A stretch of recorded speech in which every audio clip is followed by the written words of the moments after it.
Hi all welcome to Cricarena.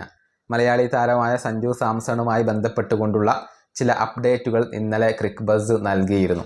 അതായത് ഡൽഹി ക്യാപിറ്റൽസിലേക്കുള്ള സഞ്ജുവിൻ്റെ കൈമാറ്റം നടക്കില്ല എന്നുള്ളത് ഏറെക്കുറെ ഉറപ്പായി കഴിഞ്ഞിട്ടുണ്ട്. കാരണം രാജസ്ഥാനും ഡൽഹിക്കും ഇപ്പോൾ ആ ഒരു ധാരണയിൽ എത്താൻ കഴിഞ്ഞിട്ടില്ല. കൂടാതെ സഞ്ജു സാംസണും ഡൽഹിയോട് യെസ് പറഞ്ഞിട്ടില്ല എന്നാണ് അറിയാൻ സാധിക്കുന്നത്. രാജസ്ഥാൻ്റെ ഉടമസ്ഥനായ മനോജ് കഴിഞ്ഞ ദിവസമാണ് ലണ്ടനിൽ നിന്നും മുംബൈയിലേക്ക് എത്തിയത്. തുടർന്ന് സഞ്ജു സാംസണുമായി ബന്ധപ്പെട്ട കാര്യങ്ങൾ അദ്ദേഹം ചർച്ച ചെയ്തിട്ടുണ്ട്.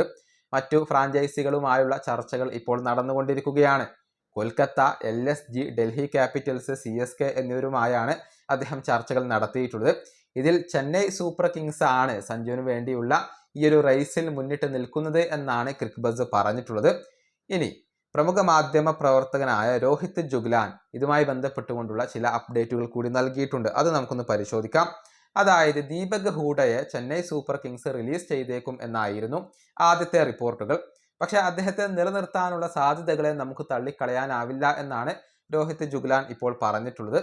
നിലവിൽ രാജസ്ഥാൻ റോയൽസ് രവീന്ദ്ര ജഡേജയാണ് ചെന്നൈ സൂപ്പർ കിങ്സിൽ നിന്നും ആവശ്യപ്പെടുന്നത്. എന്നാൽ ജഡേജയെ വിട്ടു നൽകുന്നതിൽ ധോണിക്ക് ഒട്ടും താല്പര്യമില്ല. താരത്തെ നിലനിർത്തണം എന്നാണ് ധോണിയുടെ നിലപാട്. പക്ഷേ ചെന്നൈ സൂപ്പർ കിങ്സിന്റെ ഉടമസ്ഥനായ ശ്രീനിവാസന് സഞ്ജുവിൽ താല്പര്യമുണ്ട്. അതുകൊണ്ട് തന്നെ ജഡേജയെ കൈമാറുന്നതിൽ ചെന്നൈ സൂപ്പർ കിങ്സിനകത്ത് അഭിപ്രായ വ്യത്യാസങ്ങൾ നിലനിൽക്കുന്നു എന്നാണ് ഇപ്പോൾ അറിയാൻ സാധിക്കുന്നത്.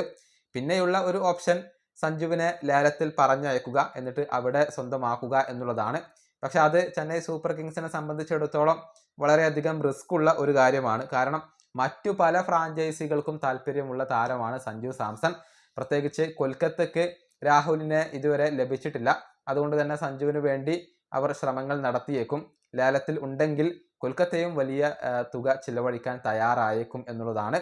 ഏതായാലും നവംബർ 15-ാം തീയതിയോടുകൂടി ഇക്കാര്യത്തിലൊക്കെ നമുക്കൊരു വ്യക്തത ലഭിച്ചേക്കും. ഈ വീഡിയോയുടെ അവസാനിപ്പിക്കുന്നു. അടുത്തൊരു വീണ്ടും കാണാം.